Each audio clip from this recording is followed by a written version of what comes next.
Our panel members are Mr. Sunil Palrecha, co-founder and CEO of Ekai Global, Mr. Madhusudan, co-founder of WhatsApp, Mr. Deepak Goyal, co-founder of Drizzlin, and Mr. Mrityunjay Mishra from Just Consultants.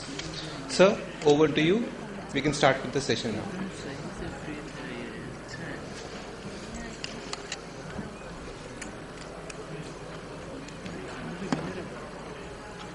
So, good evening, ladies and gentlemen, and my friends and co-panelists. Now, all of us are still students, and none of us are academicians. He said co-founders, so all of us are startup guys. What we have been trying to do for whatever number of years we are existing is using this interesting medium as the next medium for listening to consumers. Now, there is nothing new in using digital medium for listening to consumers, but from India point of view, it's new. Internet research has been there for more than a decade or so globally, and social media research has also picked up over the last couple of years. But here, what he didn't tell you is, it's a very interesting thing to have all of these guys here. Is I've been focusing on using internet for primary quantitative research. Madhu is trying to use mobile as a platform for conducting research. Sunil has been using, technology, mobile and tablets for, as in currently a lot more stronger in what is called CAPI, computer-aided personal interviews. So human beings going for interviews but carrying a device. And Deepak does a lot of, so all of us are doing solicited and Deepak does unsolicited. So he's like the guy who collects information which are existing on the net and listening to people. So that's broadly the introduction, and that's why the combination.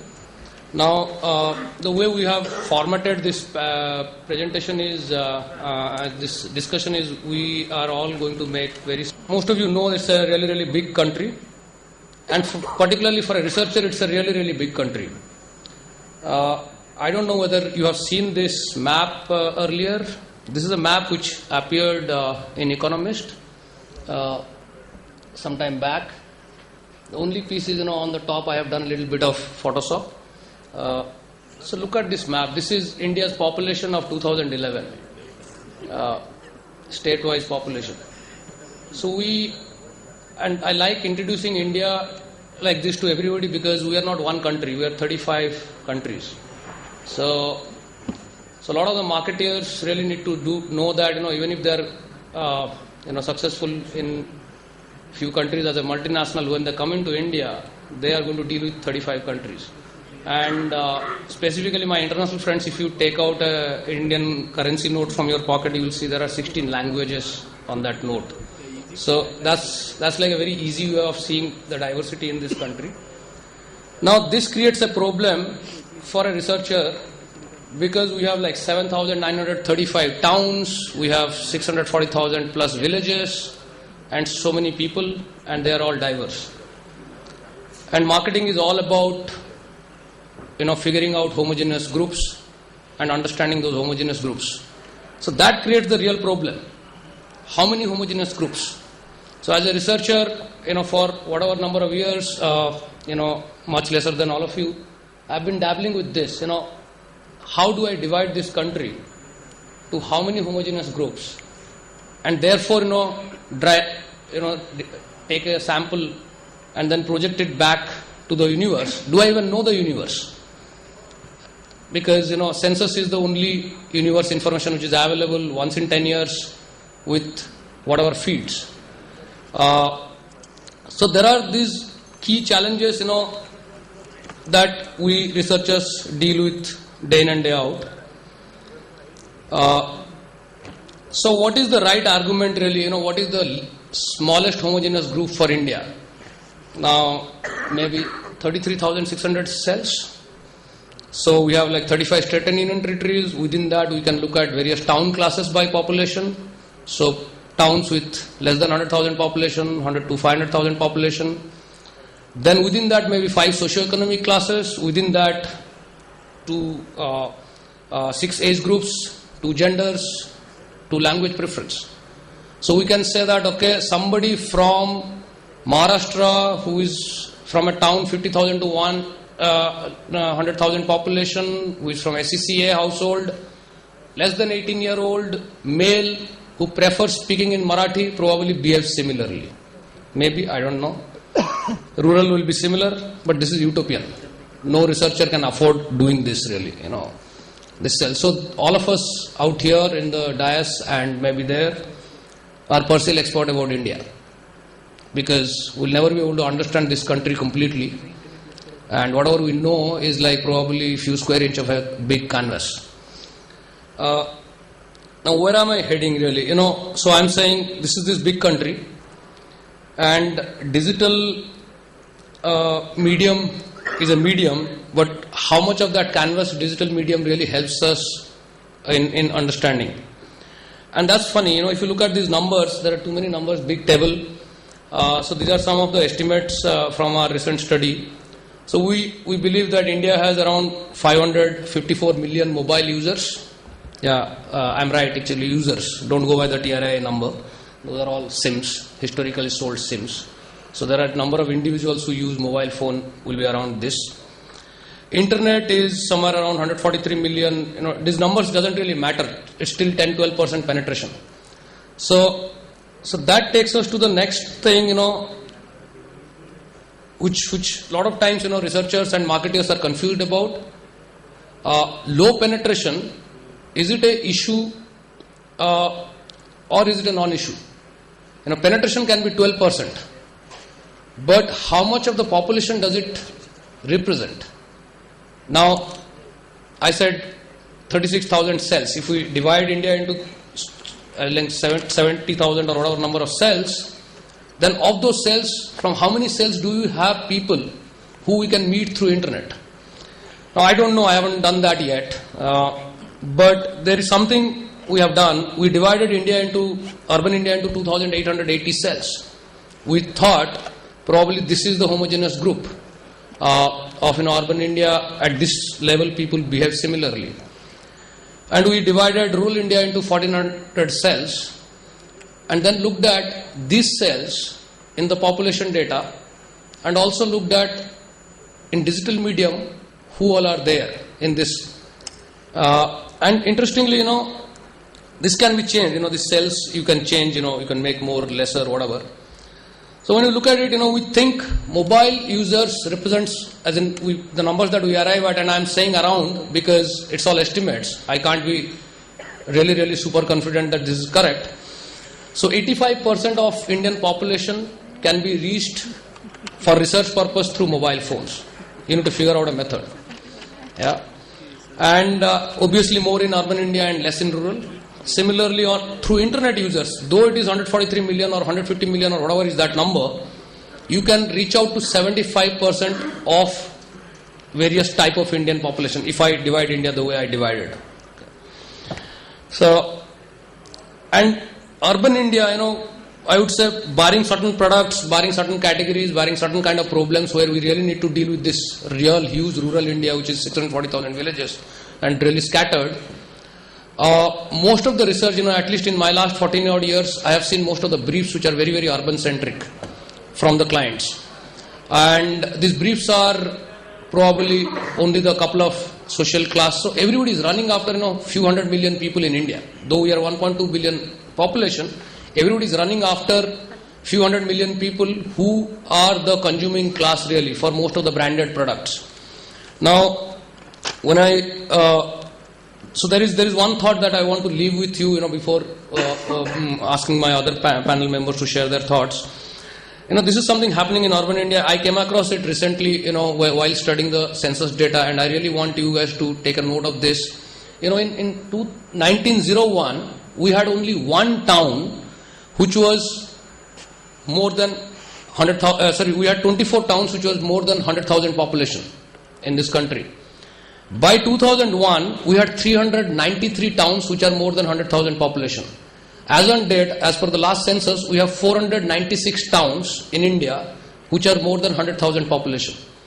And these towns, these 496 towns which are more than 100,000 population, actually account for 70% of the urban population.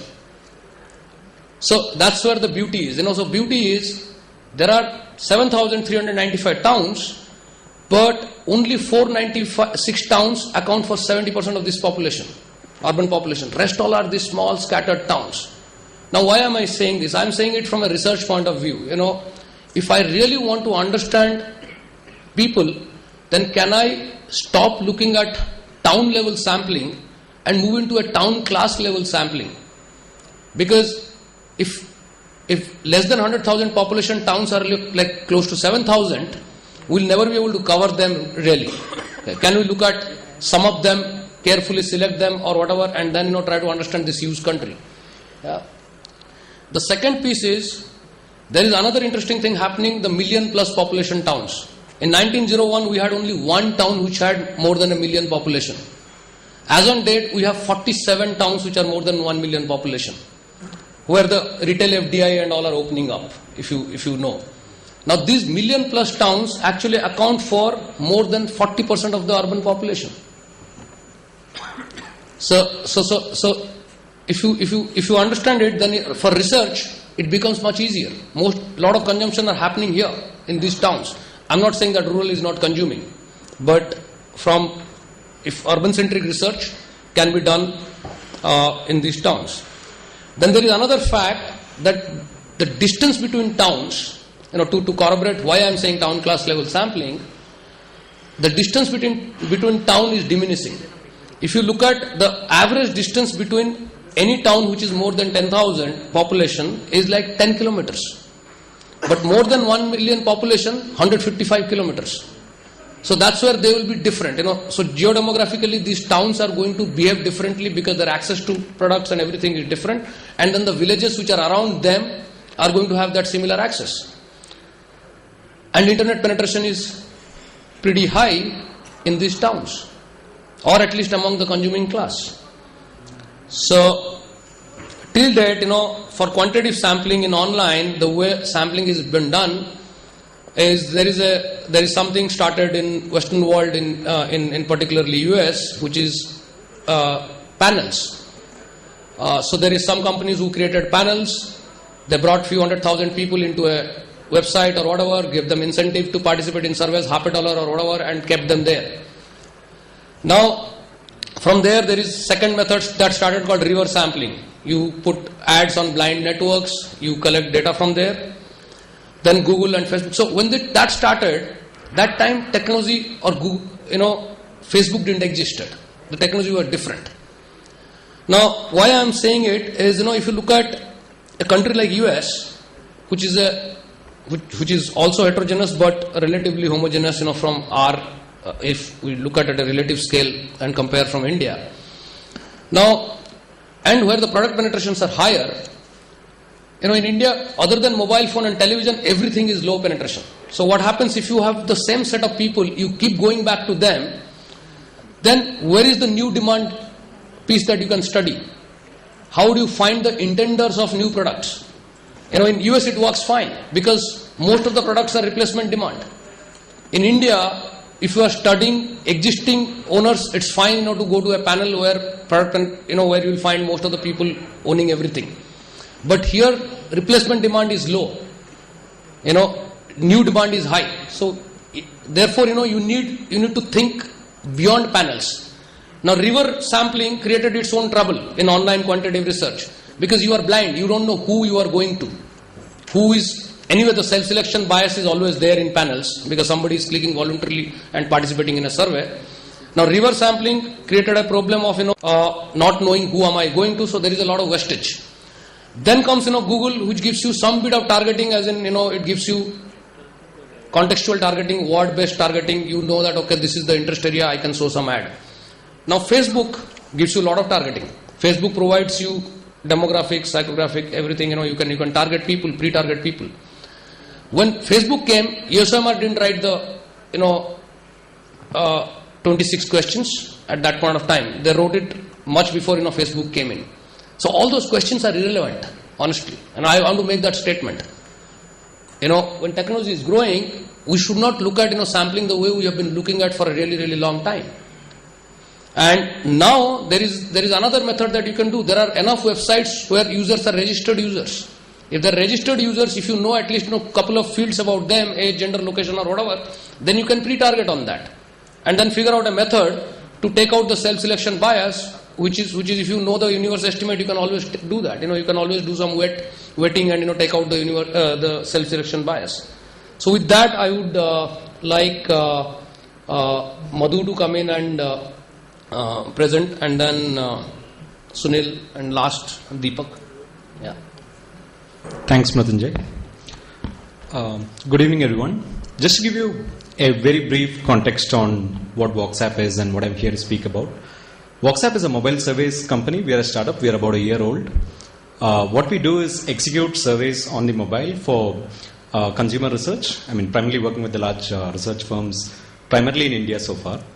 And what I'm here to speak about today is to leave you with some thoughts on what are the key advantages of the mobile platform and how we can leverage this extremely large audience that is today present on the mobile. By last TRAI estimates, the Telecom Regulatory Authority, there are about 176 million mobile users who are accessing data on their phones. And that's an extremely large panel compared to a lot of traditional online panels that have been present in India. And that affords us some interesting possibilities when combined with the device functionality that mobile allows us, which is what I'll be touching on today. I believe you've already seen the image on the right from The Economist. The chart on the left is one that is, that's been extremely widely cited, but it's still a very, very powerful one. Presented at Stanford by Mary Meeker, who's kind of also known as the Oracle of Internet Trends, about how in the middle of 2012, mobile data usage overtook desktop data usage in India. And that by itself is an incredibly powerful trend when you look at the fact that the very, very simple fact of in a price-conscious country like India, when you have a 25,000 rupee entry point for a desktop computer and a 3,000 rupee entry point for a phone that can access data, there are going to be no illusions around the volume, about the percentage of the population that is going to be accessing the internet for the first time on a mobile phone as opposed to the desktop. And also the chart on the right, it's while also speaking about how the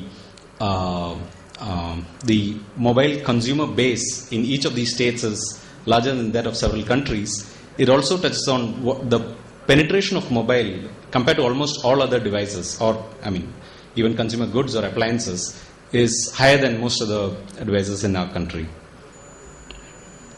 Now, why has this, what has driven the meteoric growth of data on mobile as opposed to the desktop in our country? One of the key driving factors, as opposed to,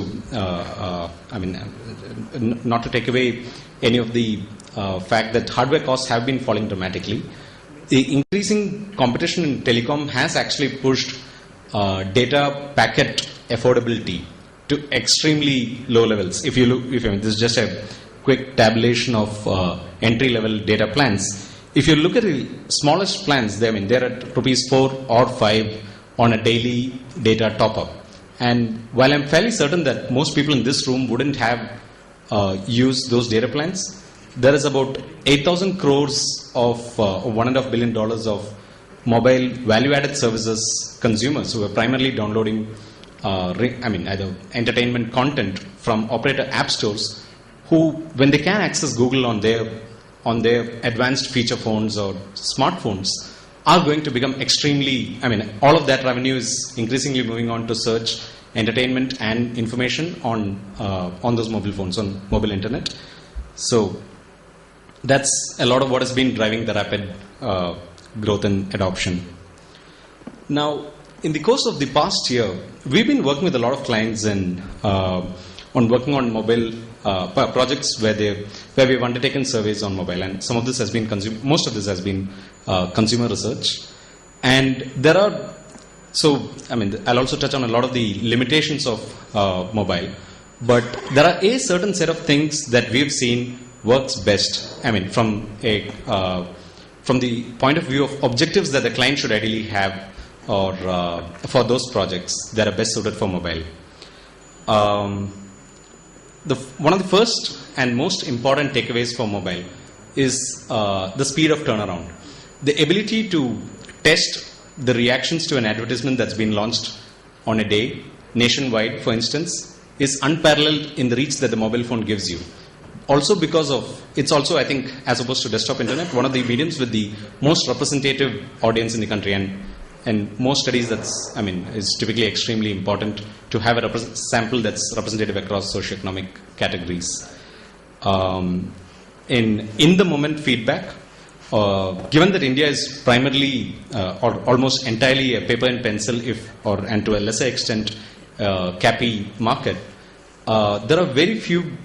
Almost all studies are primarily based on recall, and mobile for the first time offers us the ability to do an in-the-moment feedback session. And we're seeing one of these examples in a study where we worked with an automobile company where typically post-service, the feedback is still collected on paper and pencil forms, and the automobile companies typically do not know who filled the form, whether the driver or the works manager or the owner.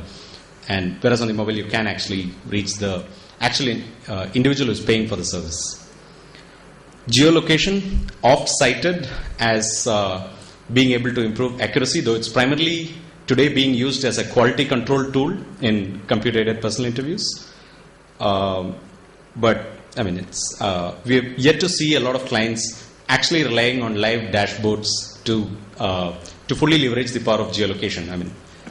We're typically seeing a lot of tabulated columns of geolocation data, which may not be the best way to do it.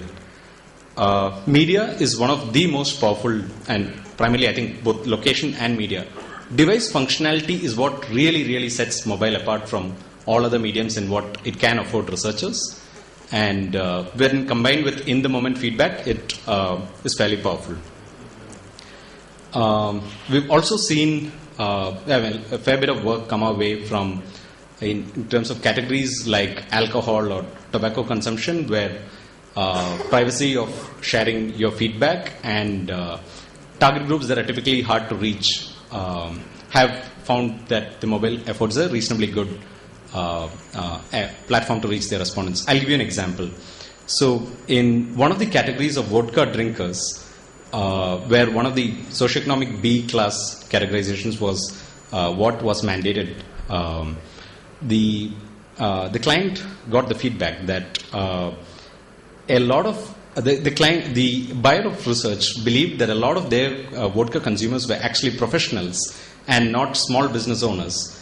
And while both categories were part of socioeconomic B category, in the in-field interviews, a lot of the data that is coming back was actually from small business owners, and whereas they believed that it was actually professionals.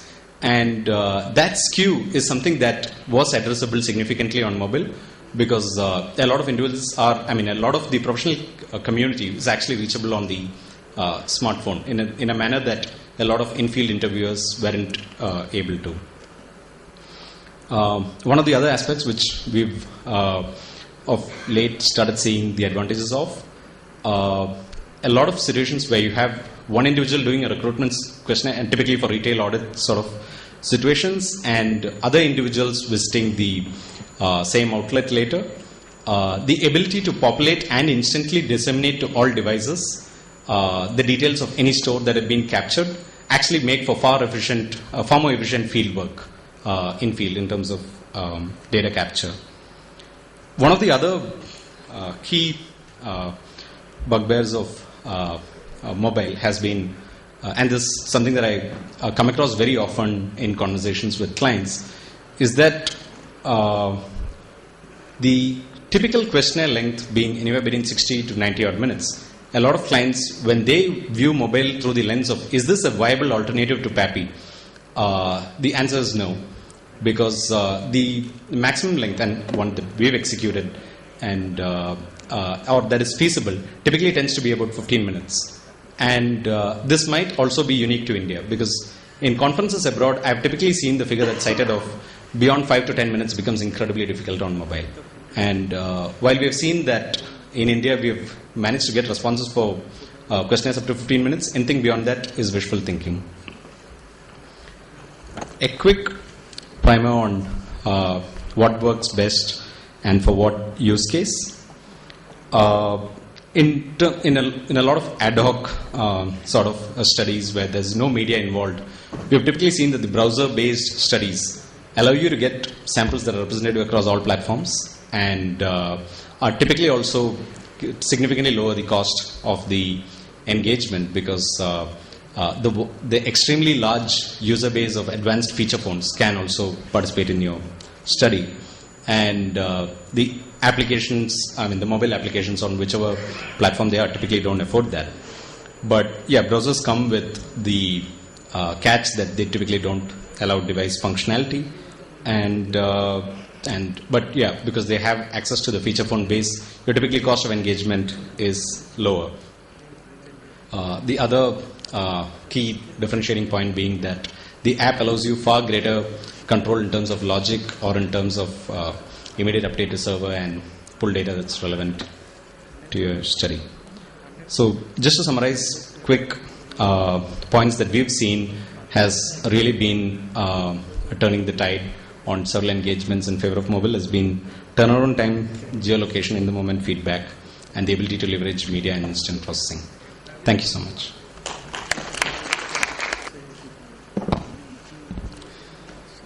Good afternoon, everybody. It's a pleasure to be at the IIM campus after a long time. And let me give you a perspective of what are the main tools, on the topic of digital tools for emerging markets. Globally, big data and BI is about $70 billion by Gartner.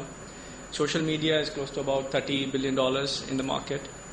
And both of them are growing at more than 20% to 30% CAGR, whereas market research, being one of the oldest in terms of research, is about 35 billion and growing at about 3 to 4% per annum. So one of the big differences, what I've observed, and this is my personal thought, that market research has one of the lowest technology, lowest digital adoption. And also a lot of data which comes in big data and social media is on demand, whereas for market research you have to wait maybe for 3 to 4 weeks.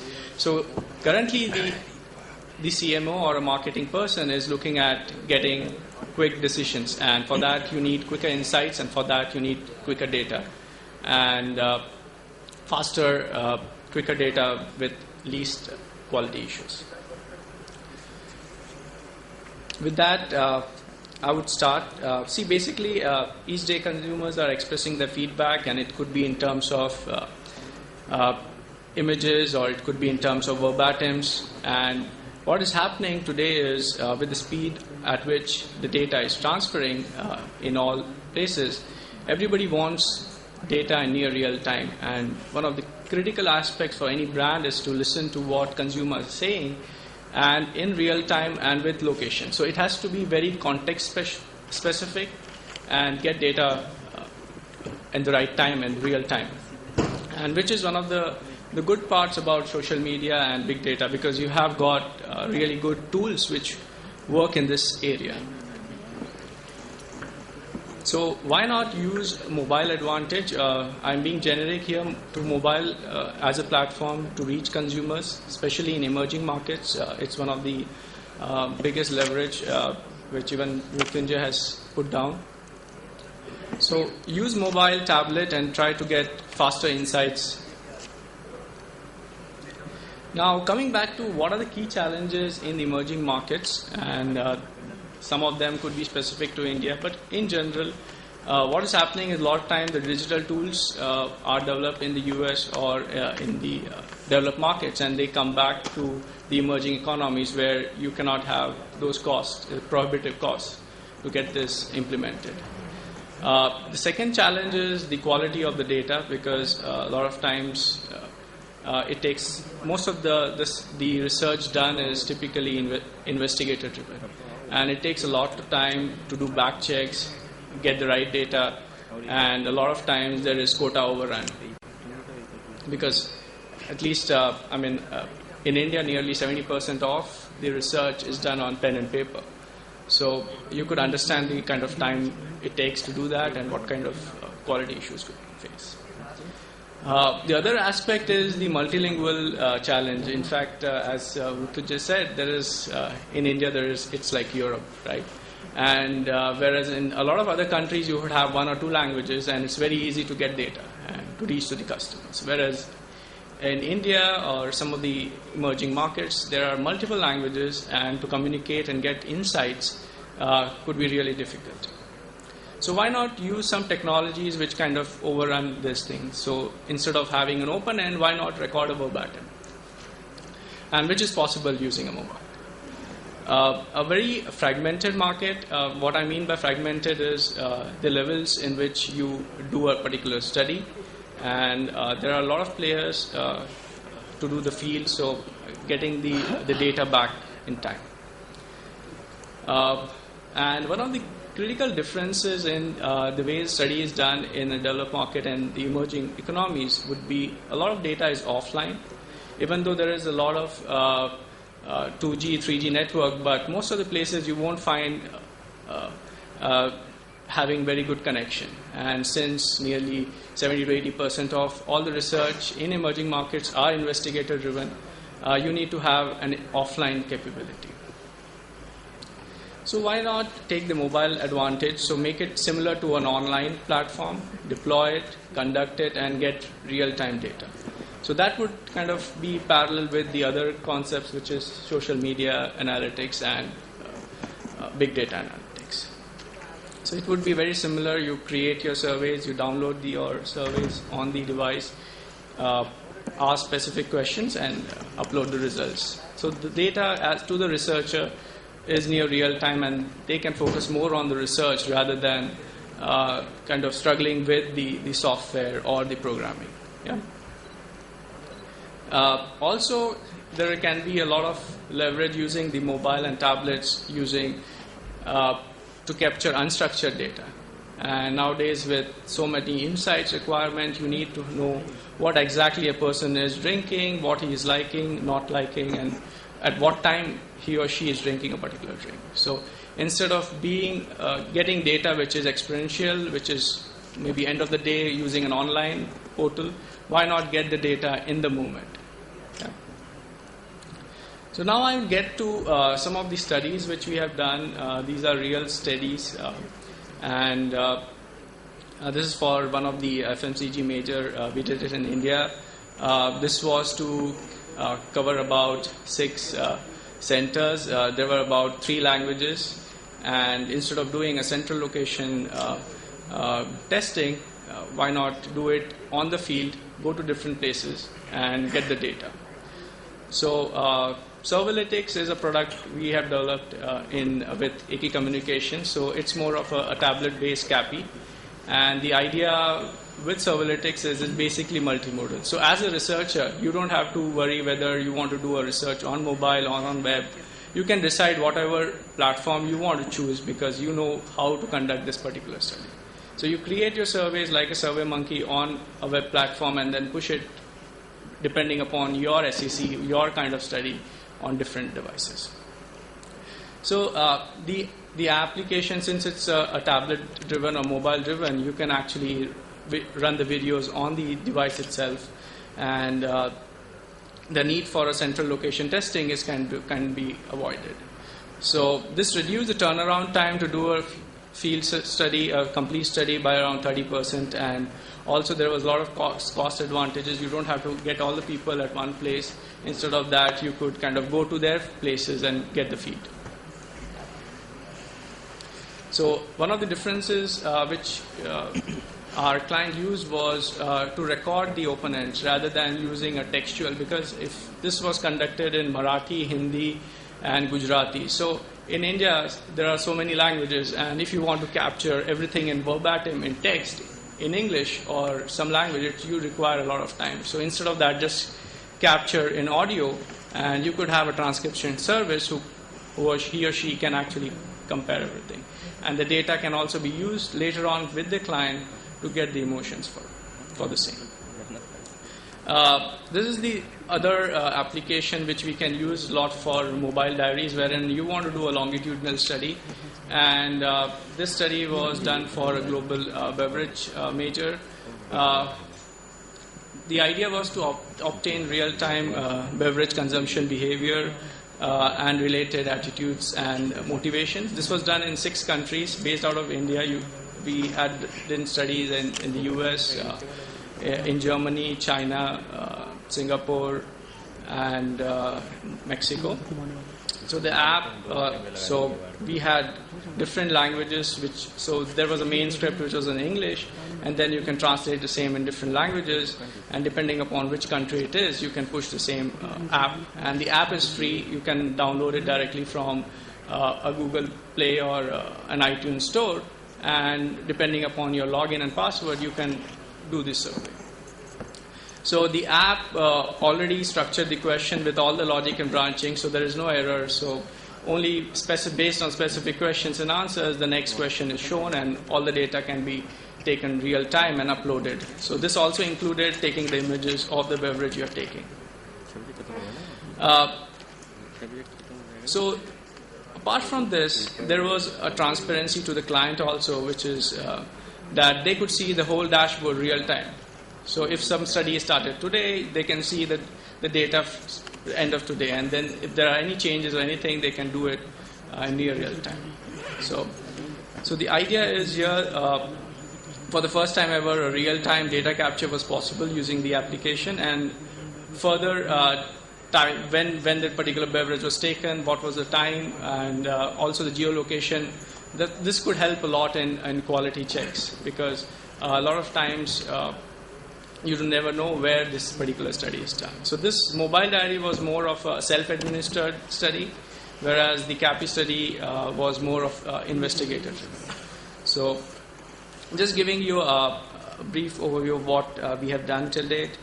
The other aspect I just wanted to put across was a lot of times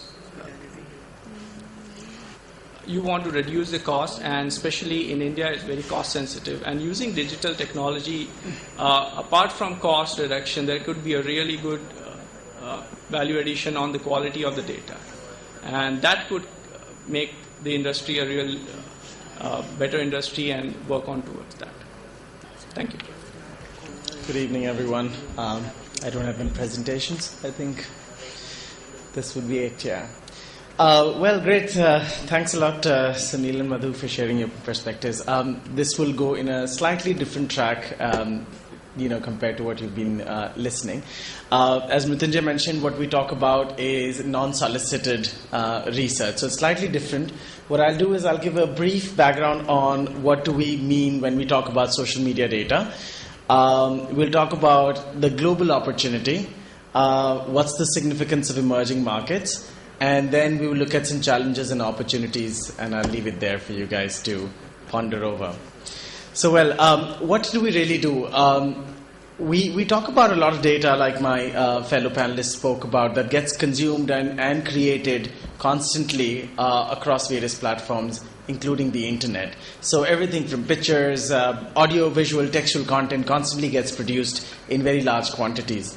Now, what we do is to actually track this data and understand various aspects of user behavior. Now, this usually goes with a certain query in mind. So it's not pure observational research where I'm trying to go and understand a certain behavior. I usually would try and tag it or define it in certain ways.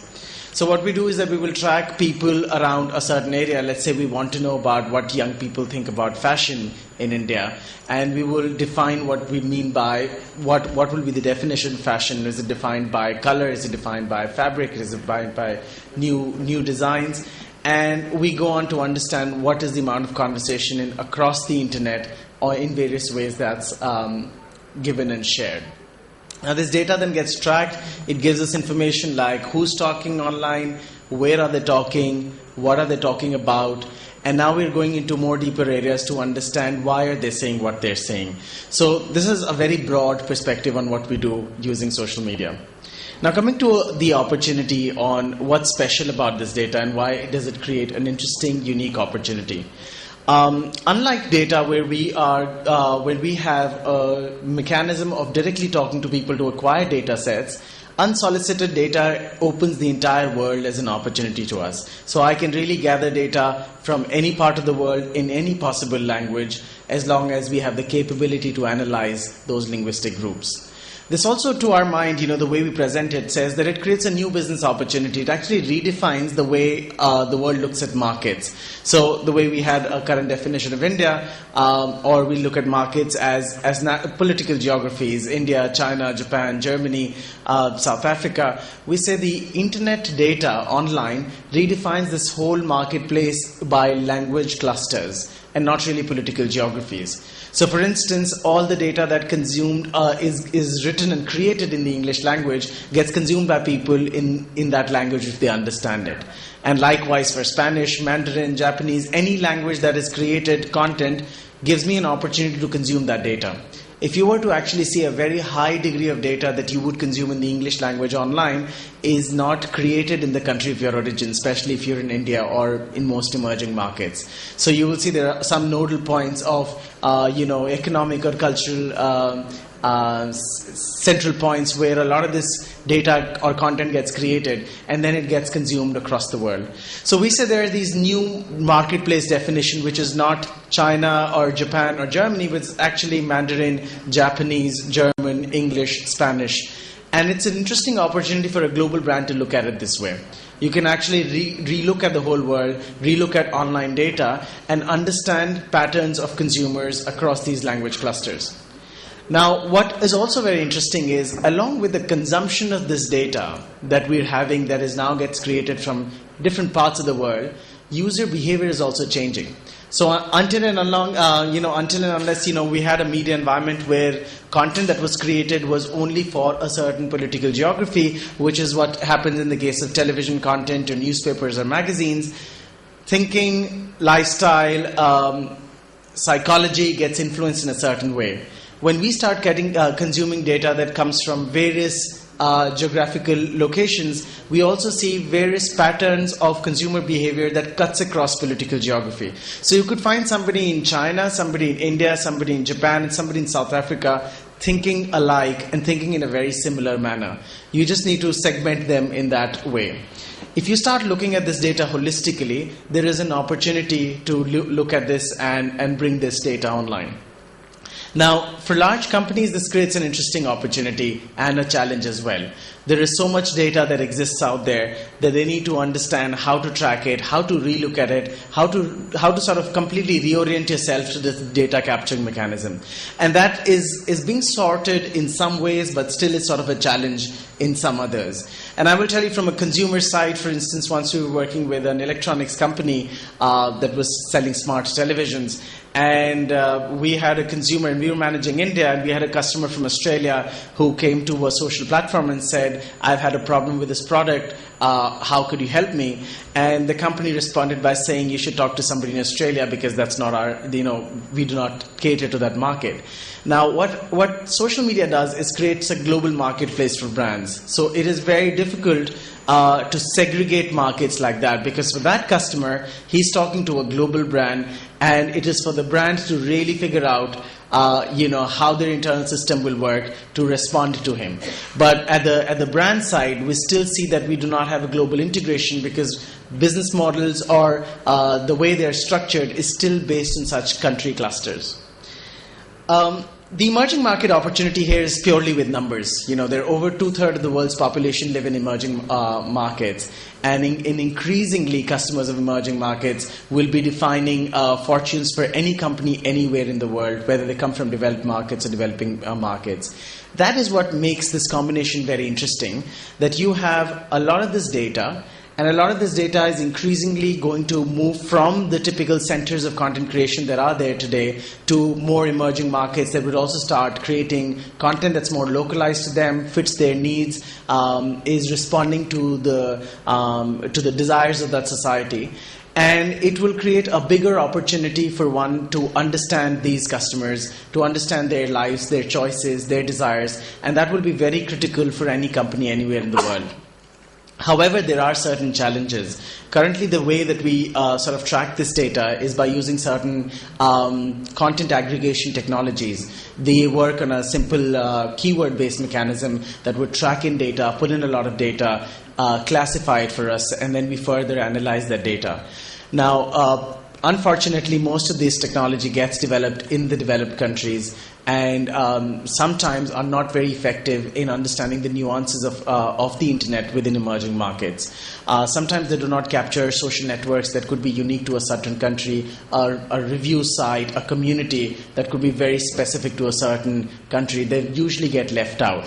So, when we look at some of those markets, for instance, we were working on a project in Thailand, and we discovered that there was no tool that was actually catering to the Thai language, and it's not a unique case for most languages. Where smaller languages like I could talk about Bahasa Indonesia, Malay, Thai, or certain other languages across the world, there has not been enough technology that's been created to cater to those needs. So it still is sort of most tools are still addressing a certain language monopoly. So those are certain challenge areas for which we really have to completely take things from a manual standpoint and address those challenges and stitch that data together. Once this data is then brought through, we think that there are lots of interesting things that we learn.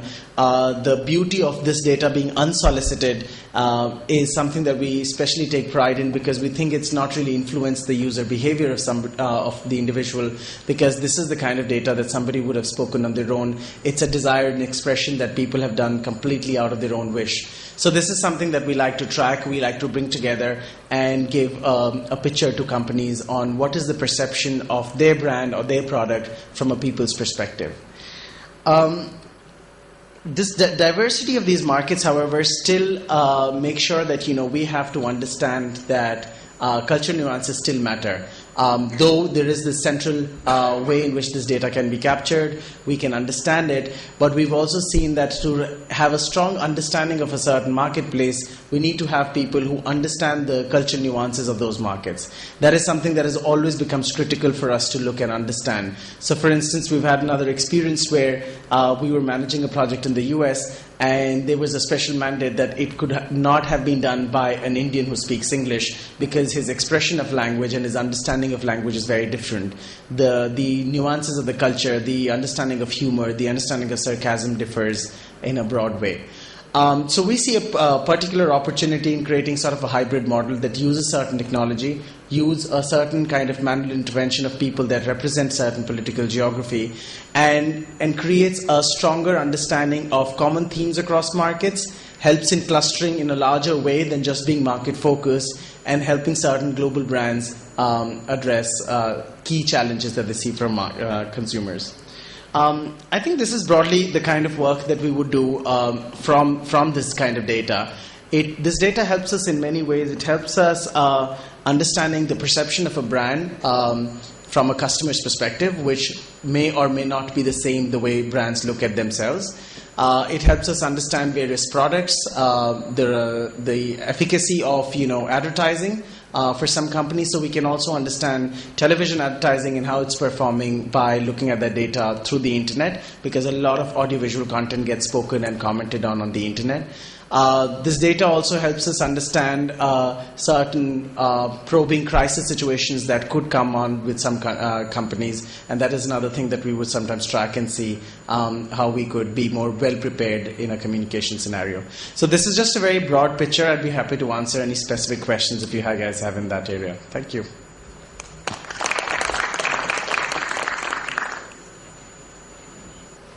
So I have been asked to wrap up the session fast. I don't know. So I don't know whether we have time for a discussion really. That's so generous of you. So then I think I would like the audience to start asking questions. That will make it better. Rather than I asking the question. So open to audience. Hi, I have a question for Madhu and Sunil to start with, and I just wanted to know that how do you address, in India when you do a research which is one-on-one interviews or really qualitative interviews, and there are times when you have to really read in between the lines with what the consumer is saying, or even for that matter in an FGD where people are not so expressive.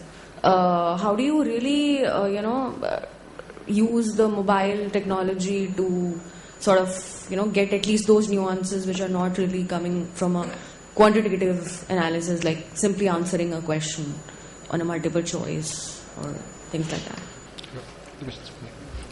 So, I think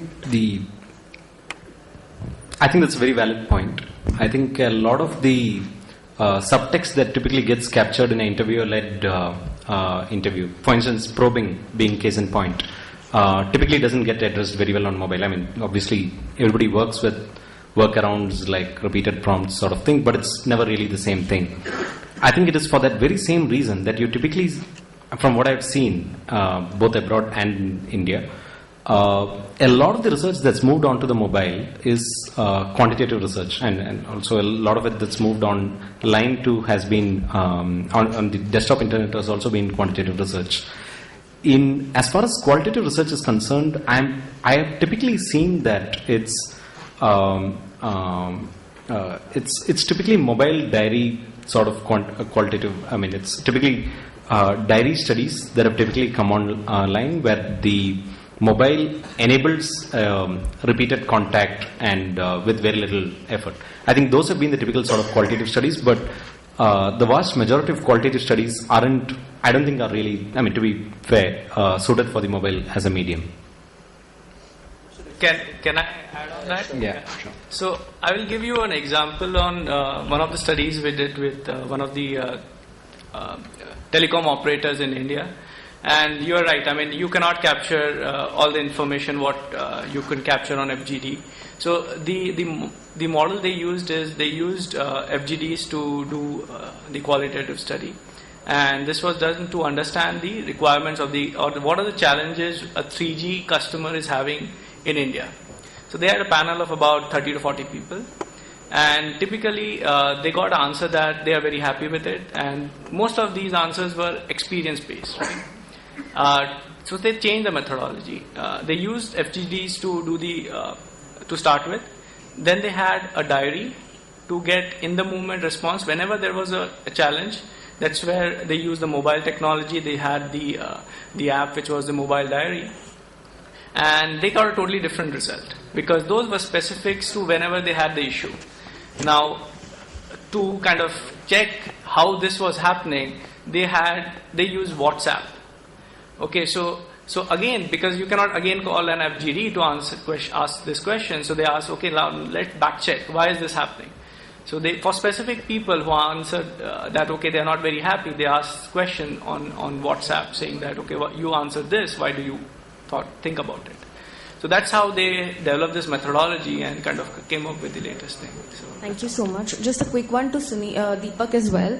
What are the tools that you really use for unsolicited, research that you do, especially on social media? Because I know for sure that as a company we did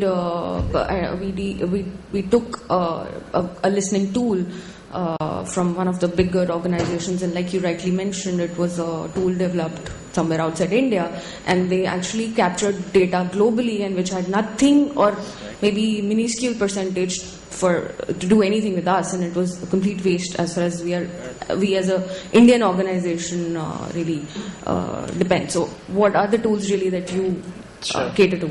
So this industry is still developing, and there isn't a foolproof solution to our knowledge as of today.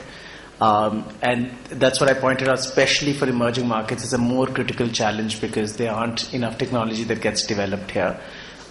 We do not have a single tool. We are a tool-agnostic organization. We make choices of tools based on countries.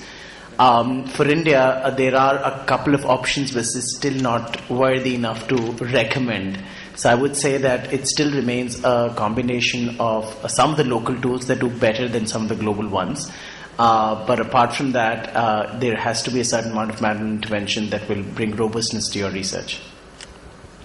I had a question, let me just continue till somebody comes and throws us out. So, so I had a question for you, related to what he asked. What is important? Tool is important or people is important? The tool is to understand people, right? No, I'm saying after the tool. First getting information from people, then what? You mean what do we do with that information? Yeah. So which is important, tool or people who interpret? Okay.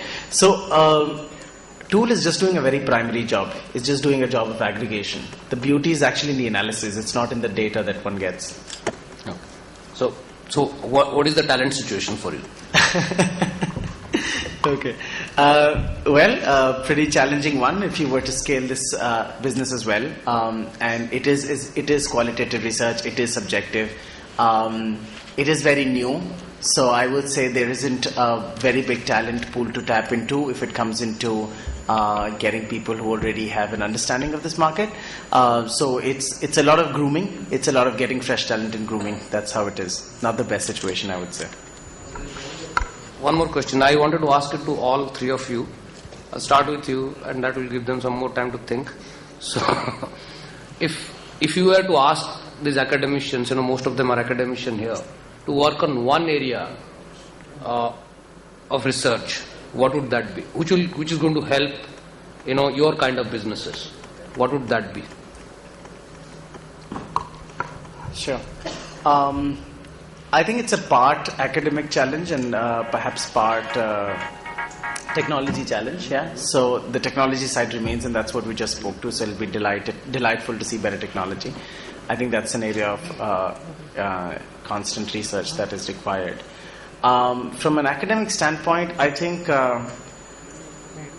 we're still trying to link very specific information on how active online data makes a business impact. And it's very interesting. I was talking to somebody earlier this morning who said they invested massive amounts of money on getting the right social engagement, but after many years have not been able to see business impact of it. Now that's a huge area of concern because it sort of questions the basis of what one is trying to do. To have a very rational sense of how one can relate social engagement to business outcome, I think that'll be a very interesting area for more research. Yeah, specific to India here.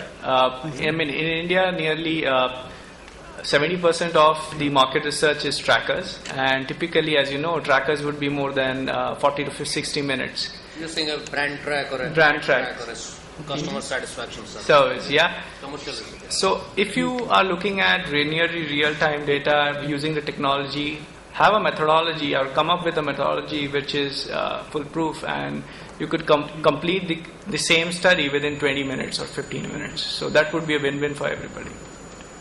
So you are saying there is more academic research required on on length of service, typically in commercial research. Yeah.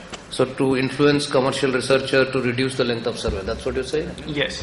Okay. So because I think it's going to start from the academics and then come to the mainstream. But I think all of us were taught that we can't ask too many questions right in the beginning, when we studied market research, isn't it? So yeah, okay. So there is more research required. And what about Madhu?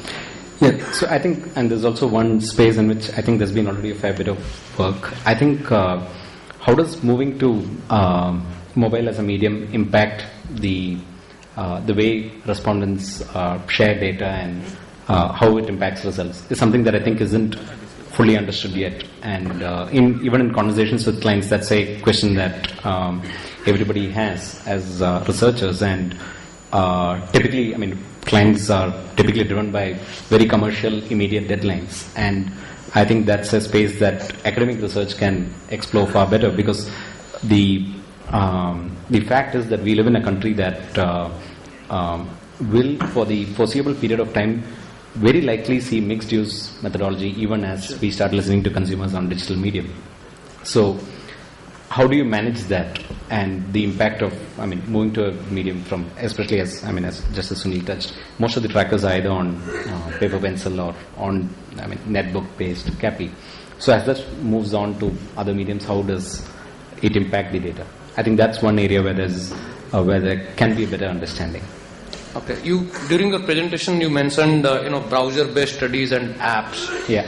Have you tried to gather data?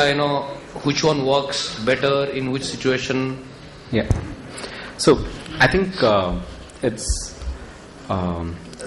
driven by two very simple considerations. One, what is the level of media involvement that you'd require, and what is the level of real-time processing that you want. So Madhu, you are speaking now some language not everybody. What is media here? Okay, yeah. So if you need to record, images or display videos, audio, etc. That was complicated. Yeah. Yes. So an app obviously makes a lot more sense, but for instance, in an ad hoc sort of study which does not involve media or complex logic, the browser-based study, I think, holds a lot of relevance for India, because the smartphone population still isn't very large. I mean, there's a very large population that's accessing the web on an advanced feature phone. I mean, a 2,000 to 4,000 rupee phone, and if you don't go on the browser, you don't reach them. Yeah, I think. Okay. Sunil, do you want to add to that? Yeah, I mean, based on our experience in India and globally, what we have seen is apps typically work for longitudinal studies and diaries. Online studies are good for more or less CSAT, wherein or the employee satisfaction or it could be customer satisfaction. And apps also work in a lot of places where you do CAPI, so investigator driven, so somebody is already told and then you take it on the device and take it on the field. Yeah. Okay. One last question to all three of you. This is like the cliched question, when do you think,